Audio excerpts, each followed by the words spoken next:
The transition to the NFL is a daunting one, but having your name thrown around with some of the greats certainly won't hurt your confidence as you enter rookie minicamp tomorrow. If you're new here, I'm Nate, covering all things San Francisco sports, and it really helps me out if you consider maybe hitting that subscribe button for me. Well, everybody and their mom knows that comparing drafted rookies that have not yet played a snap in the NFL to Super Bowl winning players is a little bit bananas, but I'm going to encourage you to do something because I think this article actually has a lot of value. I'm going to encourage you not to think about this in terms of outcomes, meaning don't compare the player to the outcomes of the player they're compared to, okay? Rather, compare them to the potential that this article writer sees in that player by looking at who those other players became. Okay, that's what I want you to think about. That's my challenge to you. But let's get into this Super Bowl winning comparisons to current San Francisco 49ers draft picks. Two of the three that are in the actual article. Very, very interesting there. So let's hop in there. And later in the video, by the way, we're going to be talking about rookie minicamp, which is starting tomorrow, what to expect, all that good stuff right here. Well, here's the article by Kyle Posey. I enjoy Kyle's articles, so we're gonna get straight into it there. You can already see Aqib Talib right in the front, but let's not get ahead of ourselves here. Ricky Pearsall is compared to Roddy White, Nate Burleson, and Brandon Stokely. Athletically, Pearsall is similar to White, a player Kyle Shanahan used to coach at the tail end of his career. Then this nice little visual here of how they actually stack up with the relative athletic score. Oh, sorry, I'll leave that there for just a second. So you can pause the screen if you want to really deep dive on that. But I noticed recently my videos become very, very long when I start doing that. Burleson didn't run as fast, but his height, vertical, and short shuttle run times are identical to Pearsall's.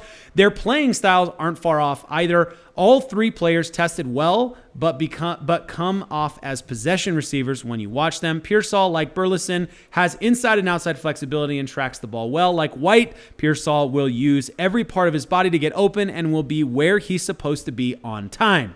Stokely, 6'1", was an elite.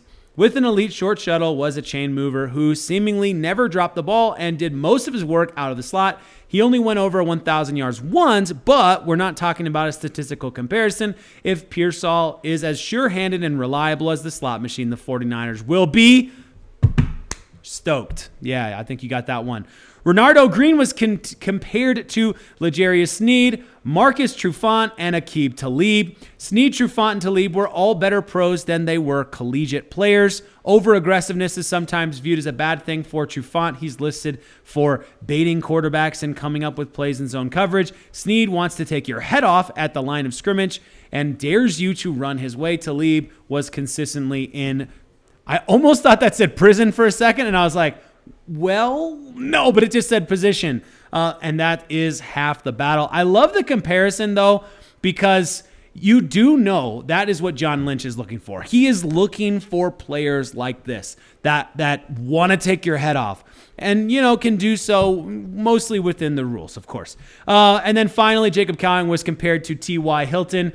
Again, think about potential, not about outcomes. And we're talking about some star-studded comparisons here in this, and that's 100% fair. But Hilton is lofty praise. Their speed, vertical, broad jump, short shuttle, and three-cone times were nearly spot on with each other. Both players can flat-out fly. Hilton was tough enough to make plays over the middle and hold on after contact, but also understood how to get open and find the openings in his own defense. The more you watch the 49ers draft picks, the more excited you get about Cowing's prospects and what he can do in this offense. He's not somebody to sleep on. Don't let this draft status fool you. His route running and play speed will be an asset to the 49ers. The big question I think about Cowing is just how many snaps is he going to get? How many opportunities is he going to get? How many targets is he going to get this season? And where's he going to fit in? Is he going to be off the practice squad? I'd like to believe that his athleticism and speed would be enough to get him some looks. I just don't know. It's really hard to say because it's a very deep wide receiver core. So I think Pearsall gets plenty of reps this season, but even those are probably not starting reps. So it's hard for me to see where Cowing fits in or who's going to get bumped out if he does somehow fit in.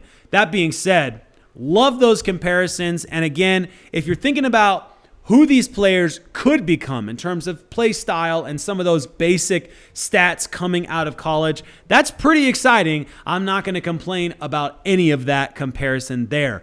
Between now and training camp, you don't really get too many opportunities to tell the coaching staff that you were a good pickup. Rookie minicamp is important for several reasons, and it's starting tomorrow. Here's the four of them actually, 4 reasons that you want to pay attention to rookie minicamp.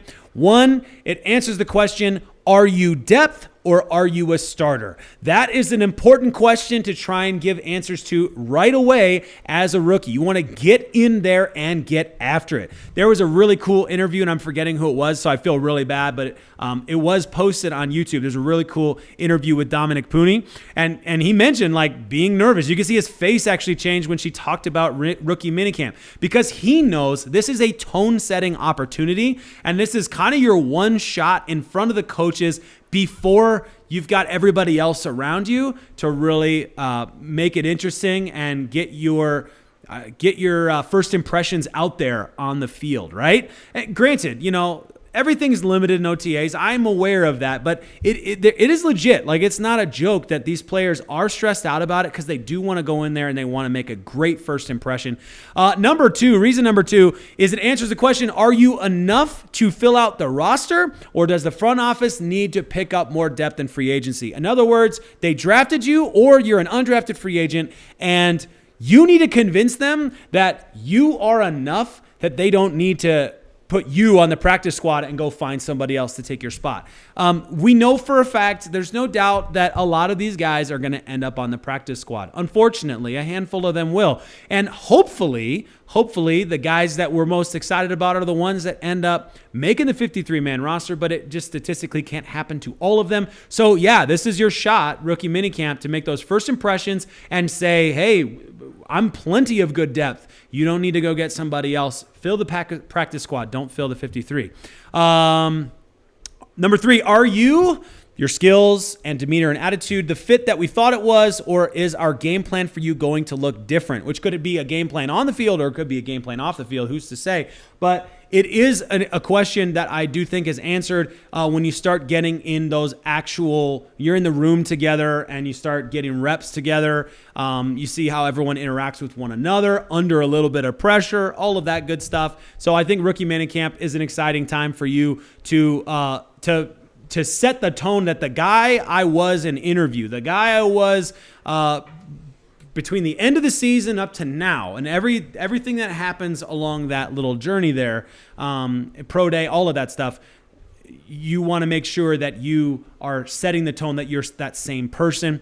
And then finally, number 4, in some respects, undrafted free agents and draftees are on a level playing field for once. Now, of course, Willie Snead might argue with you on that one and say that's not really how the NFL works. But at the end of the day, if you're a fantastic player, you will get your shot most of the time, at least. I think most of the time that's the case. The best player does get the opportunity. And you'll see those opportunities take place in free agency. And most of the time, not free agency, in preseason and some of those games where there are injuries and things like that. But most of the time, in my opinion, when you see players complaining and saying that they didn't feel like they were getting enough playing time, it is easy to also point at some reasons why they might not have been getting playing time. And I'm not trying to be harsh on Willie Snead. I do believe it does happen in the NFL. There is real pressure around players that have lots of money tied up with them. There is real pressure around players that were taken high in the draft. So I'm not saying that doesn't exist,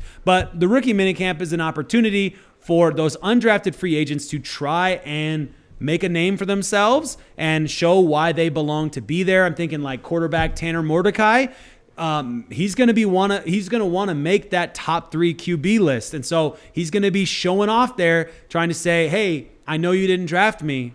You could have, you should have, look how good I am. So I love those kinds of storylines coming out of minicamp. I know it's just minicamp, but I'm excited. I'm getting pumped for the season, and the OTAs is where it kind of a lot of that hype starts before training camp. The window of time that you have to hit those first impressions altogether as a rookie group is very, very tight. Just 2 days there with the minicamp. So really excited this time of season for me. Make sure that you're subscribed because we're going to be talking about all of this and more, covering rookie minicamp, if there's any good storylines coming out, and anything else that happens around some of the really interesting rumors going on, offensive line potential moves that could be taking place. And there's some interesting stuff going on right now that I'm excited to talk about in future videos. As always, 49ers faithful, what a time to be alive.